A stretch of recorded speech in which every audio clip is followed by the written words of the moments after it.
សួស្តីបងប្អូនទាំងអស់គ្នាថ្ងៃនេះខ្ញុំមានមុខម្ហូបមួយមុខគឺស្ងោរជ្រក់សាច់គោជាដំបូងយើងដាក់ខ្លាញ់បំពងលឹកគ្រៃលឹកក្រូចរំដេងខ្ទឹមសនិងខ្ទឹមក្រហមឲ្យវាឡើងឈ្ងុយបន្តិចក្រោយពីវាមានក្លិនឈ្ងុយហើយខ្ញុំក៏ចាក់ទឹកចូលបន្ទាប់មកខ្ញុំថែមគ្រឿងដូចជាស្ករប៊ីចេងម្សៅស៊ុបខ្នុរទឹកត្រី2ស្លាបព្រាហើយនឹងអំបិលបន្តិចហើយទុកវាឲ្យពុះខ្ញុំបង់ខ្ទឹមក្រហមចូលហើយបន្ទាប់មកខ្ញុំដាក់សាច់គោចូល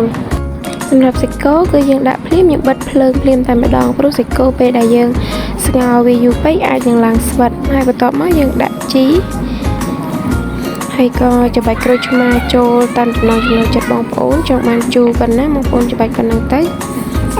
ហើយជាការស្រេចសម្រាប់ម្ហូបសាច់គោនេះឆ្ងាញ់ហើយលឿនទៀតបងប្អូនមានការរវល់ច្រើនមិនមានពេលគ្រប់គ្រាន់ក្នុងការធ្វើម្ហូបអាចសាកមើលមុខម្ហូបមួយមុខនេះបាន